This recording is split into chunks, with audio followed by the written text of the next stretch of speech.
Imagine you're scaling your Facebook ads. Everything is smooth. The ROAS is good. Finally, consistent ROAS, good CPC, a lot of winning ads. You're super happy. Life is good.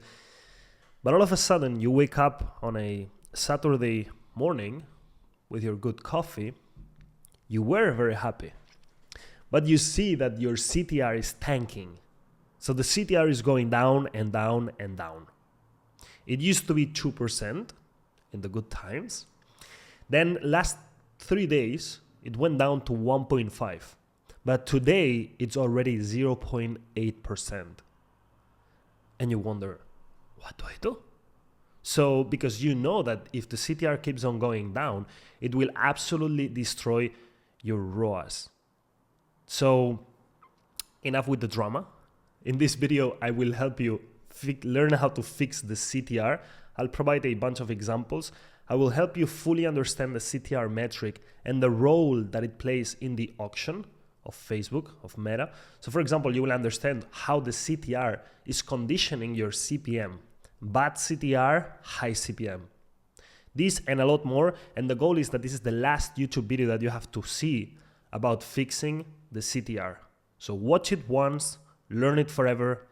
Let's go into the Google Docs. All right, so how to increase your CTR on Facebook ads. In this video, we're gonna see 7 points. What is the CTR, the real role of your CTR, typical misconceptions, how does the CTR affect the CPM, which not many people know, how does it affect the traffic quality, which not many people know, and how does it affect the ROAS, three steps to increase your CTR today.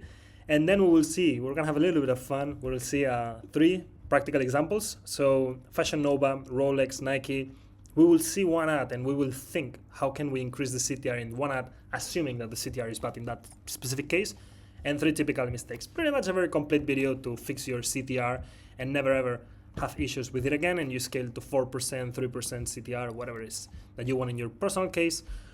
Before we do so, quick intro on myself. If you don't know me, my name is Manuel Gomez.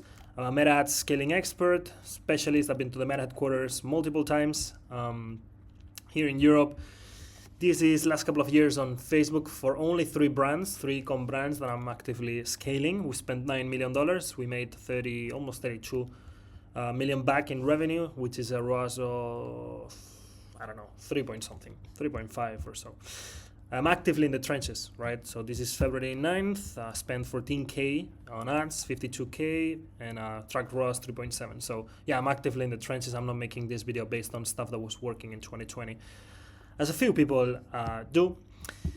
International conferences, international speakers, spoke at Affiliate World, spoke in Dubai, in many masterminds, many conferences, Europe, Cyprus, Greece, bunch of places. And I'm actively coaching 50 plus e-com brand owners, agency owners, media buyers, on a monthly basis in my one-on-one and group coaching. Yeah, it's a lot of fun. So anyways, let's get into the video. You've got more info about this in the description. You can check it at the end of the video. Let's go into the important stuff for the moment. So what is the CTR? CTR is just the percentage of people that see your ad and actually click. That is it. It's just the percentage, right? So let's get here, percentage. So if 1,000 people see your ad and 50 click on it, your CTR is gonna be 5%. What a dream. Then this is the formula to get the CTR. And basically, if you have 223 clicks with 10,000 impressions, times 100, you get a CTR of 2.16%, which is something very realistic. A high CTR means that your ad is grabbing attention. It creates some type of desire, interest, or curiosity. Also, it means that users take action and engage with whatever that you mention on the ad. And finally, your message resonates with your audience. So this is good for when we're testing to understand if we have a CTR of 3%, it means that this ad grabs attention, users take action, and the message resonates. So you have to do something with it because it's good information. Now, the real role of your CTR, 1, it measures engagement. So high CTR means the ad is interesting. That's it. Low CTR, it does not resonate with people. So for example, if you're selling a product for women and you show this to men, it does not resonate. So the CTR, I suppose, would be low. It will impact your ad costs. So of course, with a high CTR, you will pay less for a click. That's obvious. But after that, Facebook will reward high engagement, which is high CTR, by lowering CPM and CPC. So your CPM will go down because Facebook will see that you're creating engagement and that people like what you have to say. It will indicate relevance, so you're targeting the right audience and Facebook will reward you, and it predicts performance. So usually when you have an early strong CTR, you're gonna have a pretty good ROAS and scalability. This is something you need to take into account, and I talk about this in my manual bidding videos. This is the auction formula. I'm gonna put it here. The meta auction formula. And basically this determines your CPM and your and the quality of your impressions. Okay, so what is this formula? Advertiser bid, estimated action rate at quality equals total value. This is times, this is plus. Now, the advertiser bid, I mean, it's just the bid that you set. If you're on automatic, it's just gonna be automatic depending on the auction and the competition. And if you're doing it manually, it's just gonna be manual. Careful on this when we talk about manual overbidding and how this overbidding can affect this. Interesting point, but it's not the point of the video. So, estimated action rate, this is kind of like the likelihood that Facebook sees of you getting a purchase. That's it. It's usually, to give you an example, estimated action rate. If my account history is a CTR of 2.5%, my estimated action rate will be higher than those advertisers with similar metrics but a lower CTR. So similar metrics, but their CTR is 1%. Estimated action rate, so the likelihood of you getting a purchase, if I get 2.5 times more clicks than you, I'm gonna beat you, right? So, but most importantly is the ad quality, yeah? Here it is. So the ad quality is gonna be high if your CTR is high, that's it. Because at the end of the day, CTR is just, and careful with this, signal of interest. Signal of interest. So, and users will signal that they are interested through CTR, through likes and engagement and more stuff, but CTR is the main one. So if a lot of people are clicking, this thing will go up and your total value in the auction will go up. So you will win more auctions, lower CPM, better quality of traffic, etc. Interesting, right? So if I increase the total value in the auction, I'm gonna lower my CPM, I'm gonna have better quality traffic, and I will have a higher position in the auction. So against competitors, because the only way to compete is not by spending more money, it's also through this. So CTR also important to win more auctions. I'll show you more details later, but this is one case and this is the other case. Yeah, this is where we're supposed to be together, but basically you can see it here. So CTR, when the CTR is super high, you can see, of course, I pay very low CPC, but the CPM is 7 to 6, yeah, majority of the cases. Now, when I have a CPM of 16, 13, 9, almost 9, usually my CTR is lower and I'm getting punished, right? So, yeah, 0.9 CTR is pretty bad and 13 CPM is also pretty bad. But when I have a 4% CTR and 7 CPM, I'm quite happy. So, yeah, they're very correlated in between each other. We will see more in just a minute. Let me show you just a couple of misconceptions and confusions in the CTR, in this Facebook ad space. So a high CTR means I have a winning ad creative. I don't disagree, but I don't agree. It's an early sign, but it's not giving you confirmation, right? So we need to check further, like what's the CPM? Does Facebook like it? What's the cost per add to cart? Do we actually generate some purchasing intent? Because to be honest, an ad with a crazy clickbait will have a really good CTR, but very bad conversion metrics, and at the end of the day we want conversions. So yes, the CTR is important as long as we're having a conversion ad. 2, more clicks equals more sales. A little bit of coffee. It's the same issue, right? So the more clicks you get, the better, but more clicks do not imply more sales. It's about the quality and the qualification of those clicks also. A CTR higher than 1% is good. It depends, right? So what if your CPM is $100, which I've seen cases where it was like that. Then it's gonna be bad because you will end up paying $10 for a click if it's 1% at a $100 CPM. And then a CTR lower than 1% is bad. It depends, not always. So if my CTR is 0.8%, but my CPM is only $5, then my CPC will be 0.63. which is great for some specific cases. All right, so you cannot make an absolute statement, yeah, what's the CTR that I should have? It depends on your CPM. It depends on your maximum cost per purchase. You just have to make your own numbers and decide based on it. And then you can create a model where for your specific ad account and your specific brand, there's a model where a CTR lower than 1.5% is bad. Okay. How does the CTR affect the CPM, the traffic quality, and the ROAS? Again, we've got the same thing, the auction. So remember, the CTR equals a signal of interest from users to the algorithm. Yeah? If I have a lot of positive signals from users, the algorithm will reward the advertiser for doing a great job. Here you have a little bit of proof as I showed you before. So when I have a super high CTR, my CPM is pretty low, and therefore I have a good CPC. When I have a very low CTR, it feels like they punish me. Check it in your account and maybe you see the exact same thing, but it's kind of punishment for bad performance. Yeah, again, in the auction, the CTR is not going to affect the bid. It could affect, but not really, the estimated auction rate. It's mainly the ad quality. Yeah, and the ad quality is based on 3 metrics. Let me know the OGs. If you remember, we used to have the relevance score, and then they broke it down into ad relevance diagnostics. So quality ranking, engagement ranking, and conversion rate ranking. Quick definition of what these are to make up for the relevance score. So quality ranking is always in comparison. That's the reason why it's a ranking. Perceived quality of your ad compared to other ads targeting the same people. Perceived quality. Engagement ranking, basically how much engagement your ad is creating based on comparison to your competitors. Conversion rate ranking, so how well your ad is converting compared to people in the same auction, targeting the same audience, right? So basically it's just like the competition of the ads in between them.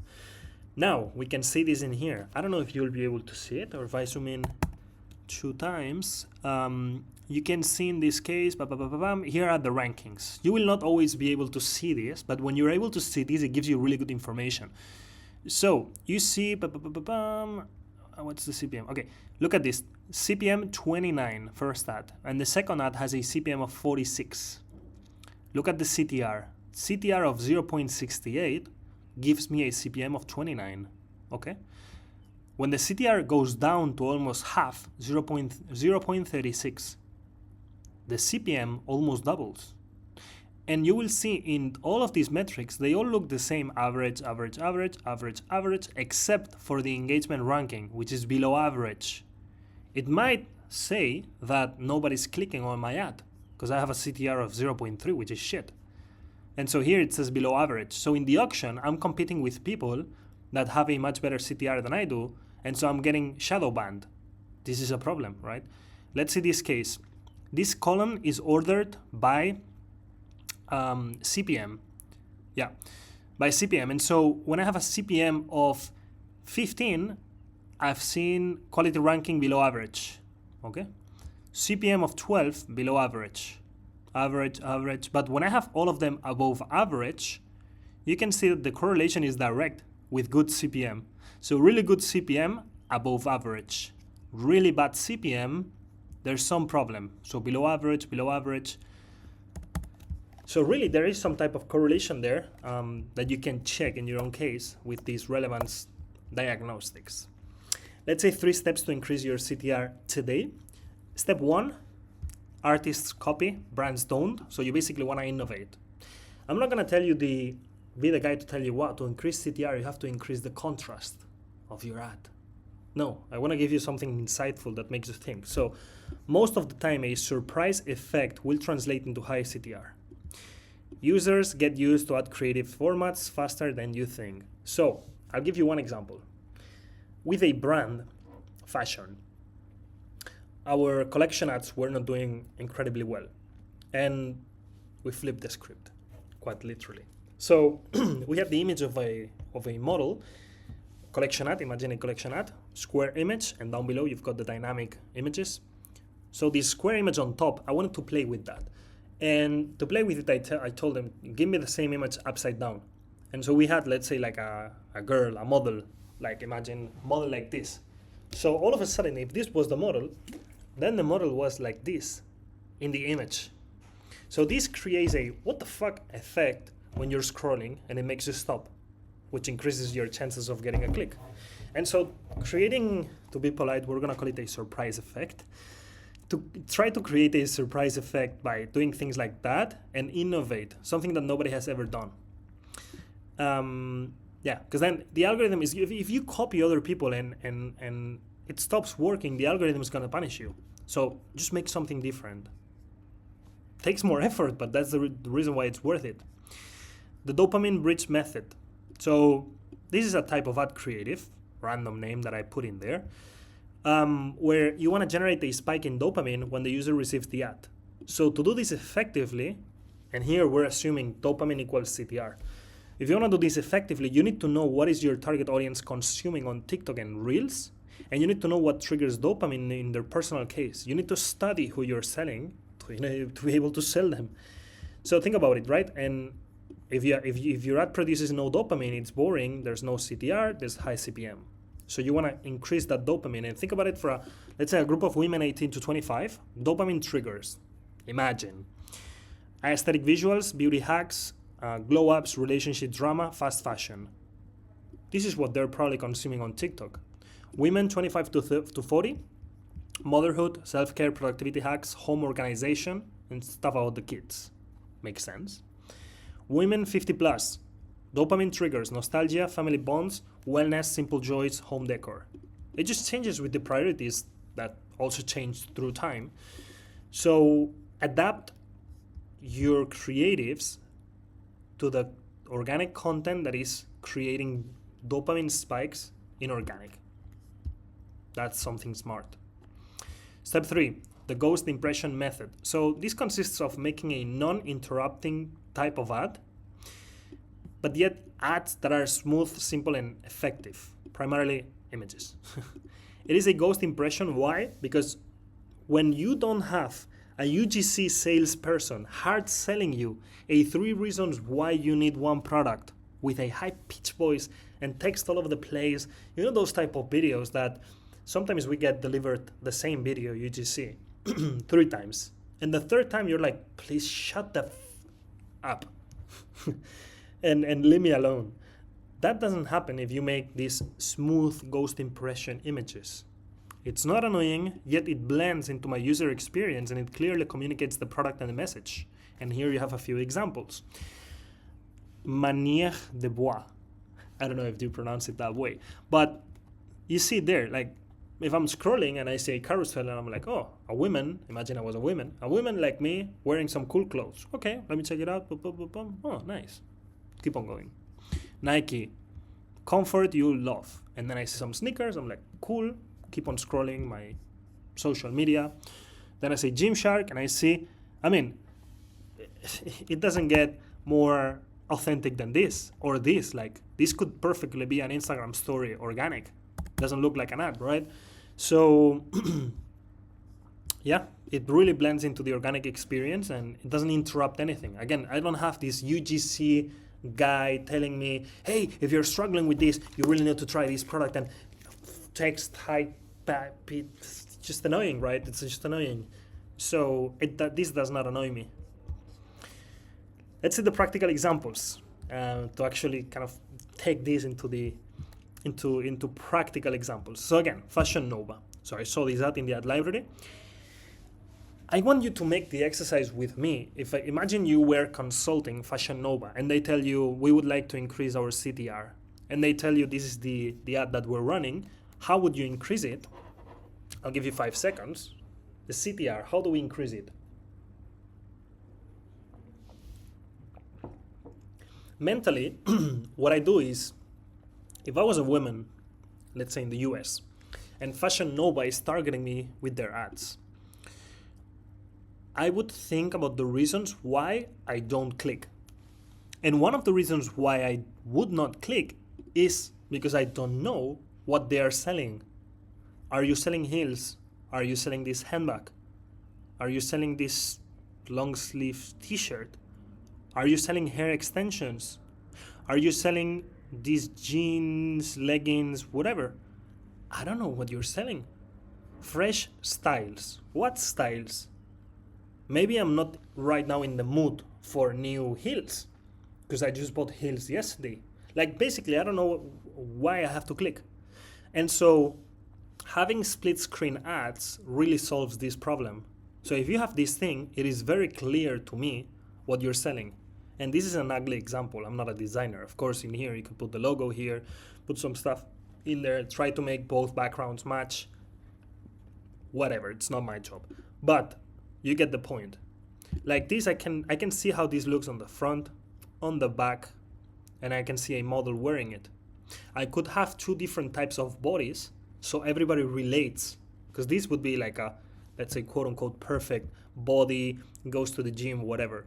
And then on the right, I could have a not so perfect body, so everybody will resonate with my ad.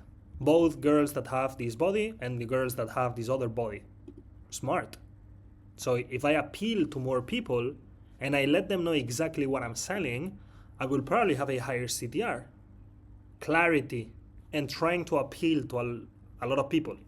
I mean, not a lot of people, but these two people that are in the market looking for leggings or jeans. Now let's see Rolex.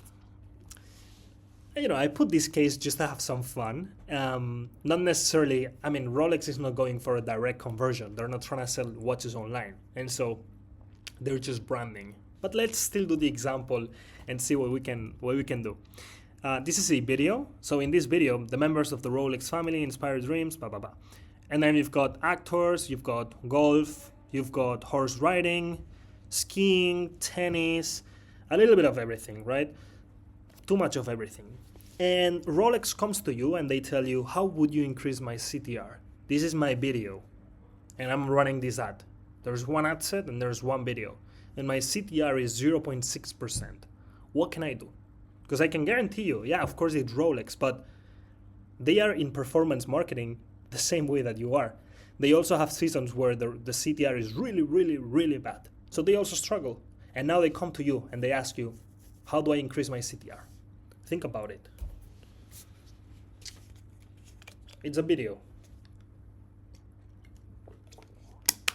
So again, the very first thing that I think is, if I was a user and let's say that I play golf and I want to buy a Rolex,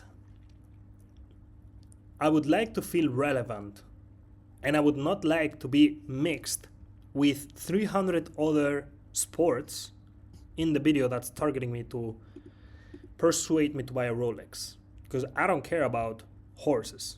I don't care about skiing. I don't like skiing. My mom broke her knee skiing 20 years ago and now she cannot walk. I don't care about skiing. Imagine, that's not the case, but anyways, the problem here is Rolex is trying to be relevant for people who like tennis, golf, skiing, horse, famous actors. They're trying to appeal to everybody and you end up appealing to no one.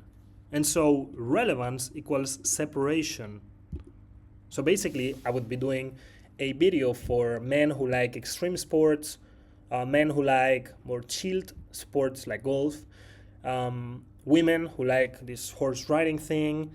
Like separate men and women and put them into different buckets and really inspire them. Like if you're trying to inspire, go deep into the inspiration and that would increase the CTR. But if it's a 30-second video and there's 2 seconds about golf and I only care about golf, I'm not gonna click. 0% chance. And so you lost my attention. And even though they are not trying to acquire new customers through this ad, they are branding. And if their branding feels irrelevant to me, then they're not being successful. So that would be my feedback. Let's do the last one, Nike. I do like this ad. Like Nike is doing really good ads. I like this, I have to say. Let your attitude have the edge with this tuned Nike experience. Really clean, phenomenal. If you were forcing me to tell you a way to increase the CTR, what I would test is, let's think about the problem. If I see this, let's say I'm in the market buying sneakers right now, I'm looking for sneakers, I'm looking for sneakers, I'm looking for sneakers. Imagine in your organic feed, let's say even Pinterest. What do you see if you type on Air Max Plus sneakers plus Nike whatever?